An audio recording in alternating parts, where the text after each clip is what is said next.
Nous retrouvons un jeune homme qui était dépité par ce qui lui arrivait. Le visage qu'il voit sur le miroir n'est pas le sien, c'est celui du 4e maître du culte démoniaque. Mais pourquoi est-ce qu'il est devenu le méchant le plus faible de l'histoire qu'il a écrite? Il est très choqué face à cette situation de plus absurde. Quelque temps après cette agitation, il s'est assis sur le lit pour réfléchir à comment il en est arrivé là. Avant de se retrouver dans ce corps, c'était une personne ordinaire de 32 ans. Dans son monde, il s'appelait Lu Si-woon et il vivait en Corée du Sud. Maintenant, il se retrouve réincarné dans le roman d'arts martiaux qu'il a écrit. Mais qu'est-ce qui a bien pu se passer pour qu'il en soit arrivé là? Notre protagoniste se rappelait qu'il venait de finir de ranger son appartement dans lequel il venait d'aménager. Et pendant qu'il se récompensait de ses efforts avec du soda bien frais, il a reçu une notification sur son smartphone qui disait qu'une actrice était dans le coma après un accident. Il se rappelait aussi que son PC était tombé d'un des cartons en pile et qu'il n'était pas cassé après la chute. Mais le PC était bizarrement allumé à ce moment-là et sur le bureau, son attention était dirigée sur un dossier. Cela l'avait ému à ce moment, car c'est le dossier d'un roman d'arts martiaux qu'il avait écrit il y a 10 ans, La voix d'un héros, et malheureusement, il ne l'a jamais terminé. Il se rappelait aussi qu'en lisant brièvement le roman, il est tombé sur un passage qu'il n'avait pas écrit. Il était écrit « Tu dois retourner dans la voie d'un héros ». C'est à ce moment qu'une lumière intense s'est manifestée de l'écran du PC. Après cet événement de ses souvenirs, c'est le trou noir. Quand il s'est réveillé, il ressemblait à ça. Au moins, il a les souvenirs de Ha-yuk Ryon-woon, la personne à qui appartient le corps. C'est le four et fils du chef du culte démoniaque.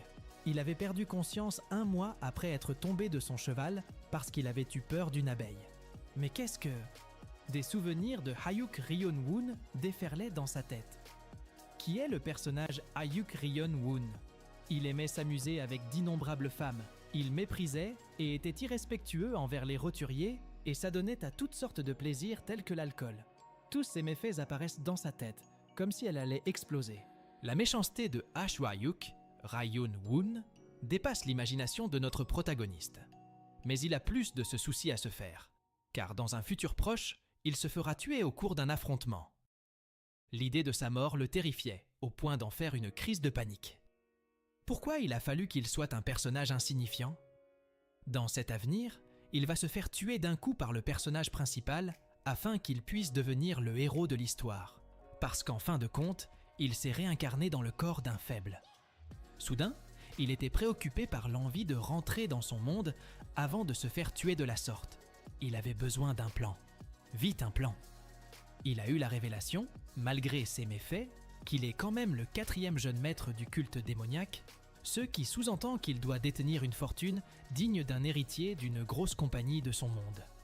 Et avec cette fortune, il pourra trouver des informations sur la façon dont il pourra rentrer dans son monde.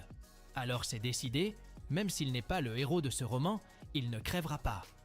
Les servants du pavillon qui l'entendaient crier de la sorte se demandaient s'il avait enfin fini par devenir fou.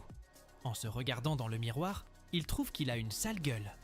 En plus de ça, il est vraiment le plus faible parmi les faibles. Du coup, il lui est venu l'idée de tester les arts martiaux. Notre protagoniste s'est alors déplacé en un endroit de la pièce moins encombré pour le faire et s'est mis en position de garde. Puis, il a concentré son énergie intérieure. Il a senti une curieuse sensation à ce moment-là. Il s'en souvient maintenant, ce sont les arts martiaux de la famille Ha-yuk Ryon, la technique de l'épée de destruction chaotique céleste. Après cela, il s'est décidé d'approfondir l'expérience. Il a ressenti des traces d'énergie autour de son corps.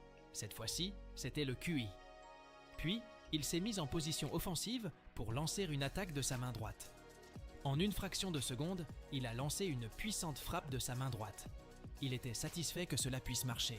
Toutefois, il a été frappé par une douleur qui parcourait son corps peu musclé, laissant s'échapper un énorme cri alertant tout le pavillon. Il a une crampe. C'est tellement douloureux qu'il ne peut s'empêcher de crier. « Appelez le médecin, vite !» Comme ses appels à l'aide ne passaient pas inaperçus, une servante est entrée dans la chambre du jeune maître en demandant s'il avait appelé. La vue du jeune maître au sol avec des mimiques bizarres a rendu la servante tendue. En regardant son visage, il avait une teinte pâle et de sa bouche sortait de la mousse blanche. Aussitôt, La servante a pris un coup de panique en criant d'horreur. A few moments later. Dans la chambre de notre protagoniste de l'encan avait été allumée et le médecin mettait des aiguilles d'acupuncture sur lui pendant qu'il est allongé, dos sur le lit. Le médecin a mis les aiguilles sur tous ses points d'acupuncture avant de s'en aller. Notre protagoniste se rend compte qu'il a failli mourir car son corps n'est pas assez entraîné, ses muscles n'ont pas pu supporter cet art martial de haut niveau. Il est clair pour lui qu'il est très faible car il n'arrive pas à exécuter un simple mouvement de cet art martial, c'est lamentable. La technique de l'épée de destruction chaotique céleste, c'est une technique que seule la famille Ayuk Rayun possède. C'est d'ailleurs la famille dont la plupart des dirigeants du culte démoniaque est issue. Elle est incroyablement difficile à maîtriser, en plus de la quantité de QI interne nécessaire pour l'utiliser. Pour pouvoir l'utiliser, il faut avoir une compréhension poussée de chaque mouvement et les exécuter correctement. Il semble que Hayuk Rayun Woon a toujours négligé son entraînement. De plus, il ne choisissait que des arts martiaux les plus simples à comprendre. C'est une préoccupation de premier ordre pour notre protagoniste, car à cause des choix de l'ancien propriétaire du corps, il est faible et ne peut pas pratiquer cet art martial. Pourquoi a-t-il fallu qu'il se retrouve dans ce corps? Et puis, merde, pas le temps pour les lamentations, car il doit trouver un moyen pour survivre jusqu'à retrouver son monde. Notre protagoniste se dirigeait vers un énorme bâtiment. C'est une bibliothèque comptant énormément d'ouvrages anciens. Puis il s'est mis à sélectionner des livres, un à un, en mettant au sol ceux qui l'intéressaient. Il s'est mis à les lire et constate qu'il arrivait à lire les caractères chinois.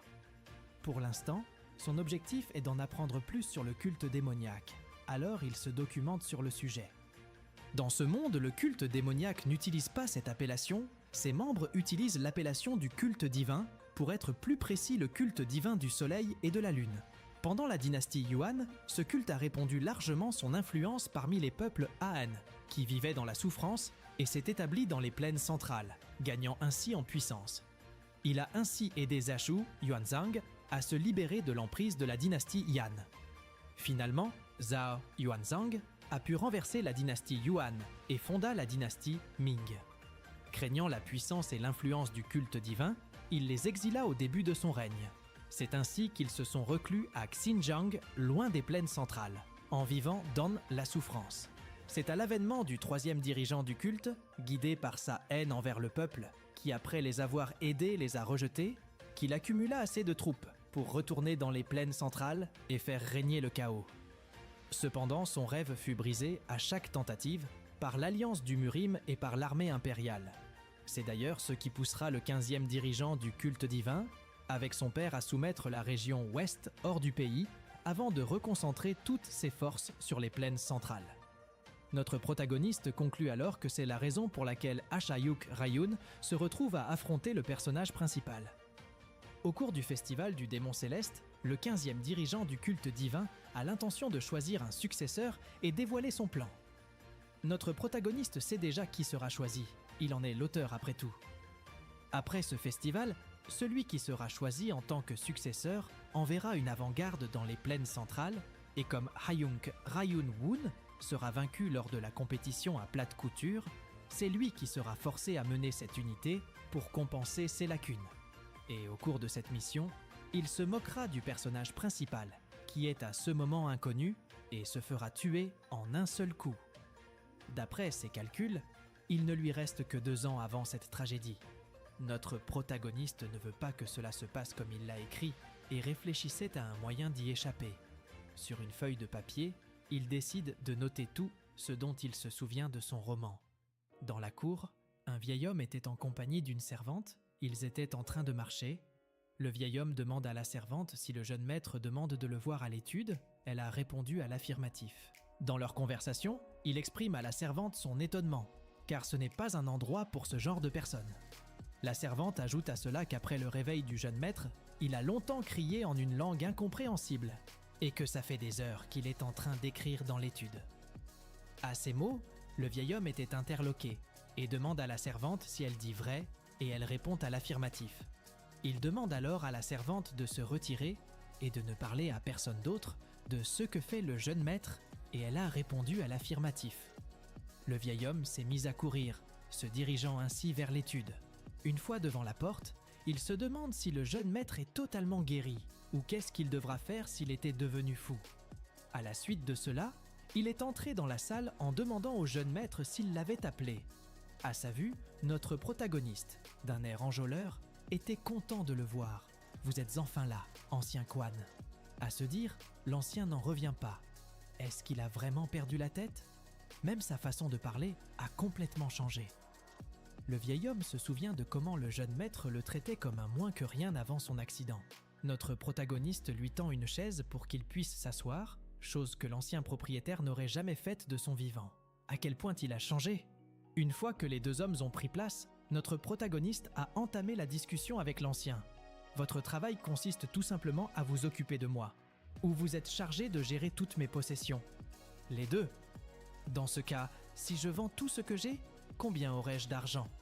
Avez-vous des ennuis ? Je peux m'en occuper pour vous. L'intérêt que le jeune maître portait soudainement pour ses finances exaspère l'ancien qui pensait qu'il n'avait pas finalement changé. Alors, notre protagoniste anticipe sur les pensées de l'ancien et le rassure sur ce point. Il n'a causé aucun problème. Dans ce cas, pourquoi me demander soudainement combien d'argent vous possédez ? Parce que l'argent est le nerf de la guerre. Quoi ? Le nerf de la... Oubliez cela, dites-moi juste combien j'ai d'argent. Pourquoi ? Quand une personne meurt et revient dans la vie, n'est-il pas normal qu'elle s'intéresse à ce qu'elle possède ? La raison pour laquelle elle a accumulé tant de richesses ? Ce sont des questions existentielles parce que dans l'au-delà, cela ne sera d'aucune utilité. Pour donner suite à ces dires, notre protagoniste se lève en disant à l'ancien de se dépêcher de changer tout ce qu'il possède contre de l'argent. Le vieil homme, avec effroi, a répondu à l'affirmatif. Alors, il a pris la main de l'ancien tout en exprimant un sourire nerveux en lui disant de ne pas traîner, car il y a beaucoup à faire. Le vieil homme était sur le point de sortir de la pièce, tout bouleversé, et notre protagoniste lui a demandé de ne surtout pas oublier de mettre à jour les registres de compte et de noter combien est-ce qu'ils gagnent dans leur commerce. Au sortir de cet échange des plus inhabituels, l'ancien était inquiet de l'état de santé mentale du jeune maître. A few moments later. L'ancien Quan avait bien effectué sa mission. Notre protagoniste n'en revient pas qu'il possède autant de richesses. Cela a donné plusieurs coffres pleins d'or. Mais après analyse, cela lui semble insatisfaisant pour le chemin qu'il compte emprunter pour survivre. Toutefois, il a encore 2 ans pour se préparer au festival du démon céleste. Il a la ferme conviction que lui, Lee Si-woon, rentrera chez lui et pour ce faire, il a besoin d'élaborer un plan durant ses Tuan. Pour revenir à l'argent qui a été rassemblé, si on devait estimer la fortune de Achayuk Rai Yeon-woon, ce serait environ 1 400 000 €. C'est insuffisant pour notre protagoniste. Alors en y pensant maintenant, il pourra rester en sécurité ces 2 années, car dans l'histoire qu'il a écrite, le héros sera pourchassé et laissé pour mort par ses assaillants, mais ce dernier survivra et trouvera une grotte dans laquelle il pensera à ses blessures et y découvrira son arme de héros. Pendant son séjour à l'abri des regards, il va s'entraîner et acquérir le fameux pouvoir qui fera de lui le plus fort du monde. Il sortira de sa grotte après le festival et va commencer une histoire de bas niveau du Murim. Le temps presse pour notre protagoniste.